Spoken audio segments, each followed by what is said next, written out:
এক দেখায় প্রেম হয় নাকি? কোথাও যাওয়ার জায়গা না পেয়ে পূর্ণতা মাঠের কোণার বেঞ্চে বসলো। এখান থেকে প্যান্ডেল দেখা যাচ্ছে, বড় একটা স্টেজ, সামনে বসার জন্য সারি সারি চেয়ার। পূর্ণতা চোখ ফিরিয়ে কোলের উপর রাখা ব্যাগের দিকে তাকালো। রূপকে কল দেবে ভেবে ফোন বের করতে যাবে অমনি বেঞ্চের উপর কেউ ধপ করে বসে পড়ল। পাশ ফিরল পূর্ণতা। রূপ রীতিমতো বুকে হাত দিয়ে হাঁপাচ্ছে, ঘামে ভিজে একাকার হয়েছে, সাথে মাথার চুলগুলো এলোমেলো। পূর্ণতা উদ্বিগ্ন হয়ে বলল, কিরে, তোর এমন বিধ্বস্ত অবস্থা কেন? রূপ শ্বাস টেনে বলল, পানি আছে, পানি দে আগে। পূর্ণতা ব্যাগ থেকে পানির বোতল বের করে দিতেই ঢকঢক করে শেষ করলো রূপ। মুখ মুছে ধাতস্থ হয়ে বলল, ভার্সিটির সামনে এত কুকুর থাকে, আল্লাহ! আমার জানটা বের হয়ে যাচ্ছিল। গাড়ি থেকে কোনো মতে নেমেছি, ঢুকতে যাব, ও মা, দুটো কালো কুকুর দাঁড়িয়ে দাঁড়িয়ে ঝগড়া করছে। তুই তো জানিস আমার কুকুরে কি মারাত্মক ভয়। সবাই আমায় এত করে বলে কুকুর দেখলে না দৌড়াতে, অথচ আমি প্রত্যেকবার সেটাই করি। আজকেও করলাম, আর ওই দুটো আমার পেছনে ছুটলো। তারপর আঁচড় টাচড় কেটেছে নাকি? না না, তা কাটিনি। কতগুলো ছেলে দাঁড়িয়েছিল ওখানে, ওরা মিলে তাড়িয়ে দিয়েছে। তারপর আবার তোকে খুঁজে পাচ্ছিলাম না। সব মিলে আমি শেষ আজ। ভার্সিটির প্রথম দিন কুত্তার দৌড়ানি খাওয়ার এই অভিজ্ঞতা আমার স্মরণীয় থাকবে। পূর্ণতা হেসে উঠল।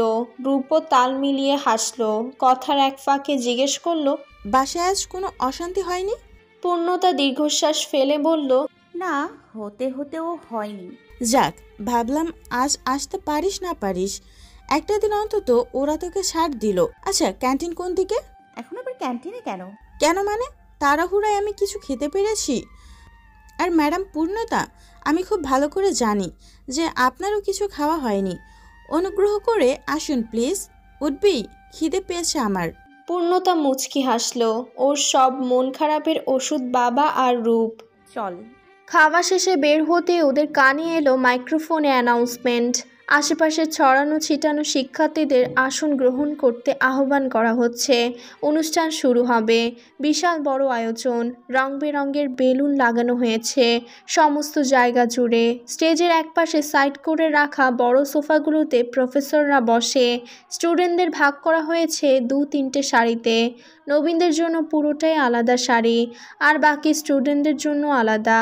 অনুষ্ঠানের একদম শুরুতে প্রিন্সিপাল স্টুডেন্টদের স্বাগতম জানালেন, সাথে অনুষ্ঠান শুরু করার অনুমতি দিলেন।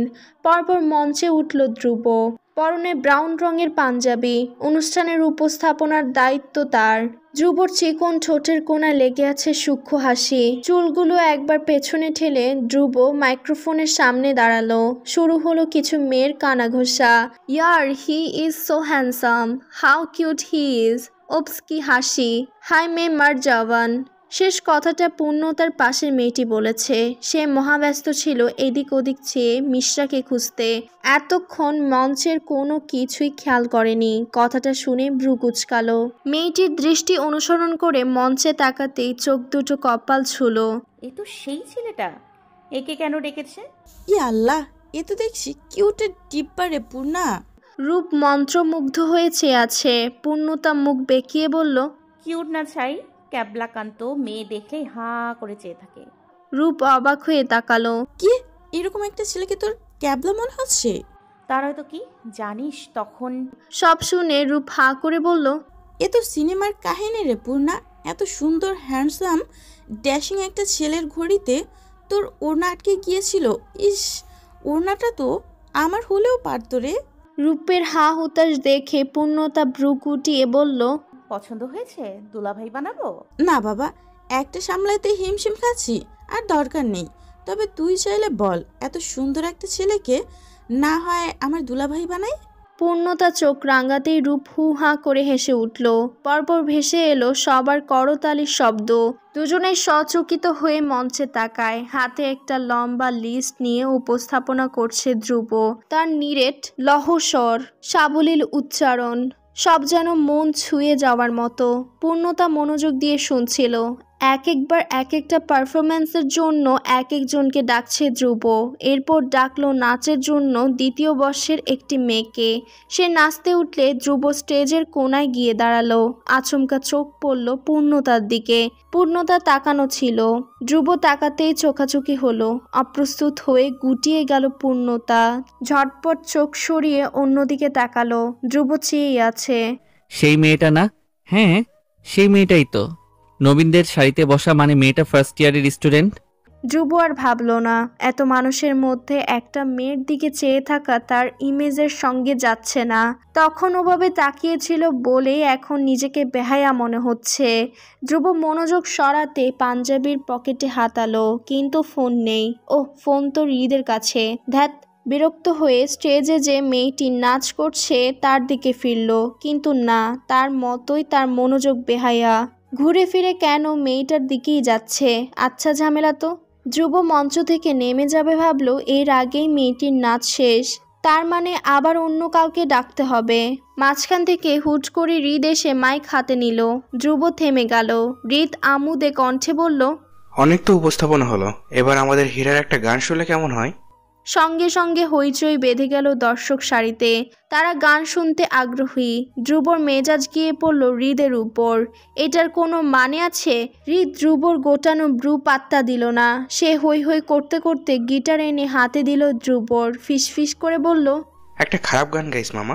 নতুন মেয়েগুলো সব তোর প্রেমে হুমড়ি খেয়ে পড়লে আমাদের কি হবে? ধ্রুব হেসে ফেলল। হৃদ পাল্টা হেসে বলল, অল দ্য বেস্ট। গিটার হাতে মাইক্রোফোনের সামনে এলো ধ্রুব। দু আঙ্গুল দিয়ে গিটারের তারে টুং একটা শব্দ তুলে আর চোখে একবার পূর্ণতার দিকে তাকালো। মেয়েটা উৎসুক চোখে চেয়ে আছে। ধ্রুব মুক্ত শ্বাস ফেলে গলা ঝেড়ে গান ধরল। সকাল থেকে এক মিশ্র অনুভূতি ধ্রুবকে তাড়া করছিল। পূর্ণতাকে দেখার পর থেকেই কেমন অদ্ভুত টান উকি দিচ্ছে মনে। তার সাথেও কি ঘটে গেল? লাভ এট ফার্স্ট সাইট। ধ্রুব বরাবর ভালো গান গায়। অমায়িক কণ্ঠ তার, একদম স্বচ্ছ। একজন সুদর্শন যুবকের প্রতি দুর্বল হতে সময় লাগে না, সাথে সে যদি ভালো গান জানে তবে তো সোনায় সোহাগা। ধ্রুব আজ গানের মধ্যে সমস্ত আবেগ ঠেলে দিয়েছে। তার মান স্পটে ভাসছে পূর্ণতার মায়া মায়া মুখটা। মেয়েটা তো সামনেই বসে আছে, তাহলে এসবের মানে কি? সবার তালির বর্ষণে ধ্যান ভাঙল পূর্ণতার। এতক্ষণ মুদে ছিল ধ্রুবর গানের মধ্যে। কি সুন্দর গলা, কি দারুণ সুর। অনুষ্ঠান শেষে নবীনদের ফুল দেওয়া হবে। দায়িত্ব বর্তেছে দ্বিতীয় বর্ষের উপর। একটা টকটকে গোলাপ আর শুভ্র রজনীগন্ধা সুতোয় বেঁধে বিতরণ করা হচ্ছে। একটা সময় একজন এসে পূর্ণতার হাতে ফুল দিল। পূর্ণতার সাথে সাথে গোলাপ আলাদা করে রূপের হাতে ধরিয়ে দিয়ে রজনীগন্ধা রেখে দিল নিজের কাছে। ধ্রুব এদিকেই চেয়েছিল। ব্যাপারটা বেশ বুঝলো, পূর্ণতার পছন্দের ফুল রজনীগন্ধা। অনুষ্ঠান শেষ। আগামীকাল থেকে ক্লাস শুরু হবে। পূর্ণতা আর রূপ বাহিরে এসে দাঁড়ালো। মিশ্রাকে দেখলাম না যে আজ। এসেছিল তো, সকালে একবার দেখেছিলাম, তারপর আর দেখিনি। হয়তো বাসায় চলে গিয়েছে। রূপ মুখ কুঁচকে বলল, কি জানি, যা আড্ডাবাজ মেয়ে। দেখ, কোথাও আড্ডায় ব্যস্ত। তোর মতো কপাল যদি ওর হতো বেশ হতো, মজা টের পেত তখন। পূর্ণতা উদাস হেসে বলল, ওর কপাল আমার থেকেও খারাপ। আমি তো তাও নিজের বাবাকে বাবা বলে ডাকতে পারি। দিন শেষে তার মুখে ভালোবাসার ডাক শুনতে পারি। কান্না পেলে বাবার বুকে মুখ লুকাতে পারি। কিন্তু মিশু, ও তো নিজের বাবা থাকা সত্ত্বেও তার কাছে যেতে পারে না, বাবা বলতে পারে না। এর থেকে বড় দুঃখ আর কি হয় বলতো? রূপ দুহাত উপরে তুলে বলল, জানি না বাবা, আপনার মতো এত মহৎ চিন্তা ভাবনা আমার মাথায় আসে না। তবে ওরা দুই মা মেয়ে তোর সাথে যা করে, আমি হলে। থাক না, ছাড়ো সব। ভালো মন খারাপ করতে চাইছি না। রূপ একটু থেমে বলল, চল তোকে এগিয়ে দিই। তুই শুধু শুধু অত দূর কেন যাবি? উল্টো রাস্তা। কথা না বাড়িয়ে চল, আর এরপর থেকে আমি তোকে এগিয়ে দিয়ে আসব। শুধু আসার সময়টাতে তোকে একটু ম্যানেজ করতে হবে। তোর ছোট মা যে তোকে বাড়ির গাড়ির ব্যবহার করতে দেয় না, সে আমার জানা আছে। আচ্ছা বেশ, তবে এখন দরকার নেই। বাবা এসেছেন, গাড়ি পাঠাতে পারে। বলতে না বলতে আশরাফের গাড়ি এসে দাঁড়ালো। ভেতরে ড্রাইভার দেখে রূপ বলল, বাহ, বলতে না বলতে হাজির। এই গাড়ি না পঙ্খিরাজ। আচ্ছা তুই যা তাহলে, আমি আমার ড্রাইভারকে কল করে ডাকি। ঠিক আছে, সাবধানে যাস। তুইও। পূর্ণ তার গাড়ি চলে যেতেই রূপ ফোন বের করে কল দিল তার ড্রাইভারকে। হঠাৎ পেছন থেকে কেউ ডেকে উঠে। এই মেয়ে শোনো। রূপ ভ্রুকুচকে পেছনে ফিরল। ধ্রুবকে দেখতেই ভাঁজ টান টান হলো, চকচক করে উঠল চেহারা। ধ্রুবর উপর প্রথমে একটা ছোটখাটো ক্রাশ খেয়েছিল, গান শুনে সেটা মহামারী আকার ধারণ করেছে। কিন্তু ধ্রুব ওকে কেন ডাকবে? নিশ্চিন্ত হতে শুধালো, আমাকে বলছেন? হৃদ মাঝখানে ফোড়ন কেটে বলল, এখানে তো আর কোনো মেয়ে নাই। যদি তুমি মেয়ে হয়ে থাকো তবে তোমাকে ডেকেছে, আর যদি অন্য কিছু হও তো সেটা আলাদা ব্যাপার। রূপ নাক মুখ কুচকালো, মৃদু চটে বলল, অন্য কিছু হব মানে? আমাকে দেখে আপনার মেয়ে বলে মনে হচ্ছে না? হৃদ বলল, হচ্ছিল, এখন হচ্ছে না। এখন হচ্ছে না মানে? হৃদ কিছু বলতে গেলে ধ্রুব থামিয়ে দিল। আর ই থাম। হৃদ থেমেছে, তবে তীক্ষ্ণ চোখে সে রূপকে দেখে নিল একবার। ধ্রুব রূপকে বলল, একটু আগে তোমার সাথে যে মেয়েটা ছিল ওর নাম কি? রূপ অবাক হলো। হৃদ একটা প্রবল ছটকায় ঠোঁট আলাদা করে ফেললো, হাঁ করে চেয়ে থাকলো ধ্রুবর দিকে। ধ্রুব যেচে পড়ে একটা মেয়ের নাম জানতে চাইছে। হৃদ কতক্ষণ বিশ্বাসই করতে পারল না। দুজন মানুষ এমন গোল গোল চোখে চেয়ে থাকায় ধ্রুবর অস্বস্তি হচ্ছে। সে জিভ দিয়ে ঠোঁট চেটে এদিক ওদিক তাকানোর ভান করলো। এমনিতেই সে মেয়েদের সাথে কথা বলতে পারদর্শী নয়, আর জুনিয়রদের সাথে তো একেবারে কথা বলে না, অথচ এসেছে পূর্ণতার নাম জানতে। বাধ্য হয়ে এসেছে, কিন্তু এই মেয়ে এমনভাবে তাকিয়ে আছে যেন কি না কি। আর এই হৃদ, সে তো এক কাঠে উপরে। ধ্রুব বিরক্ত হয়ে হৃদের পেটে গুঁতো দিল। হৃদ ততক্ষণাৎ মুখটা বন্ধ করে রূপের দিকে ফিরল। এই মেয়ে, একটা নাম বলতে এত সময় লাগে তোমার? দেখে মনে হচ্ছে বিয়েতে মত আছে কিনা সেটা জানতে চেয়েছে। মেজাজ বিগড়ে গেল রূপের, কটমট করে হৃদের দিকে তাকালো। এই ছেলের কথাবার্তা মেজাজ খারাপ করার মতোই। ধ্রুব হঠাৎ পূর্ণতার কথা জিজ্ঞেস করায় অবাক হয়েছে ঠিক, ভাবছিল কিছু বলা ঠিক হবে কিনা, তাই বলে এই ছেলের এভাবে বলতে হবে। রূপ তেজ দেখিয়ে বলল, বলবো না নাম, কি করবেন? হৃদ বিস্মিত কণ্ঠে বলল, কি করবো মানে? এই, আমরা না তোমার সিনিয়র? সিনিয়রদের রেসপেক্ট দিতে হয় জানো না? দেখ ধ্রুব, কি অভদ্র মেয়ে, আমাদের অসম্মান করলো। রূপ ভুল ধরানোর ভঙ্গিতে বলল, আপনাদের নয়, শুধু আপনাকে। সরি টু সে, আপনাকে সিনিয়র হিসেবে সম্মানটা দিতে পারছি না। হৃদ রেগে গেল। দিতে পারছি না মানে? সিনিয়রদের র্যাগিং এর কথা শোনোনি? তেমন কিছু ইচ্ছা আছে নাকি? জানো না তো আমরা কি জিনিস? রূপ পাল্টা রাগ দেখালো। হ্যাঁ হ্যাঁ, জানি, আপনারা তো ওটাই পারেন, জুনিয়রদের অসহায় পেয়ে অত্যাচার চালান, ভালোই জানা আছে আমার। দেখেছিস ধ্রুব, কি ঝগড়ুটে মেয়ে। কি বললেন? আমি চুপ করবে তোমরা? ধ্রুব চেঁচিয়ে উঠল। রূপ হৃদ থেমে গেল দুজনেই। রূপের উচালো আঙ্গুলটা ভেঙে নেমে এলো বুকের কাছে।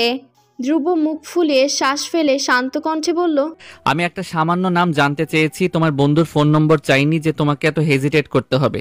আর রিত, তুই কি শুরু করেছিস? একটা জুনিয়র মেয়ের সঙ্গে রাস্তায় দাঁড়িয়ে ঝগড়া করছিস? হৃদ চোখ বড় বড় করে বলল, আমি ঝগড়া করেছি? ঝগড়ুটে তো এই মেয়ে। রূপ দুই ভ্রু উঁচিয়ে বলল, আবার আপনি আমাকে ঝগড়ুটে বললেন? Okay fine. রূপ ধ্রুবর দিকে তাকালো। শুনুন, আপনি যদি আমাকে পার্সোনালি কথাটা জিজ্ঞেস করতেন, তাহলে আমি শুধু ওর নাম কেন, ওর সাথে সাথে আমার নাম, আমার বাবার নাম, মায়ের নাম সব বলে দিতাম। কিন্তু আপনি যেহেতু আমার সাথে এই ম্যানার্সলেস বুড়ো ঢ্যাঁড়সটাকে নিয়ে এসেছেন, তাই আমি আপনাকে কিছুই বলবো না। কিছু না মানে কিচ্ছু না। হৃদকে ভেঙচি কেটে হনহন করে হেঁটে গেল রূপ। হৃদ চোখ পিটপিট করে ধ্রুবকে শুধালো, মেয়েটা ম্যানারলেস, বুড়ো ঢেঁড়স কাকে বললো ধ্রুব? ধ্রুব নিরুদ্বেগ জবাব। তোকে? ও আচ্ছা। সতর্ক হতেই বলল, কি? আমাকে?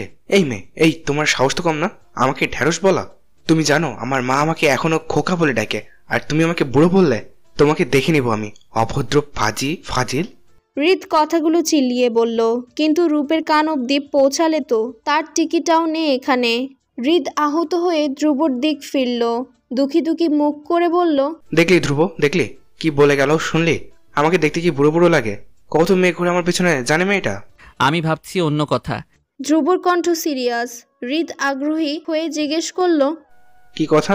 একটা বুড়ো ঢেঁড়স কি না আমার বন্ধু? ছি, মান ইজ্জত কিচ্ছু রইল না আমার। হৃদ হা করে বলল, তুইও বেটা? ধ্রুব শব্দ করে হেসে উঠল হৃদের চেহারা দেখে। হৃদ মুখ ফোলালেও পর মুহূর্তে হাসল সেও। হঠাৎ কিছু মনে করার ভঙ্গি করে বলল, আচ্ছা ওয়েট, আমাকে একটা কথা বল, তুই হঠাৎ একটা মেয়ের খোঁজ কেন করছিস? হুট করে তোর হলোটা কি? ধ্রুব আমতা আমতা করে বলল, আসলে আসলে মেয়েটাকে চেনা চেনা লাগছিল। হৃদ গেয়ে উঠল। চেনা চেনা লাগে, তবুও চেনা। ভালোবাসো যদি কাছে আসো না। ধ্রুব চোখ রাঙালো। চুপ কর ইডিয়েট।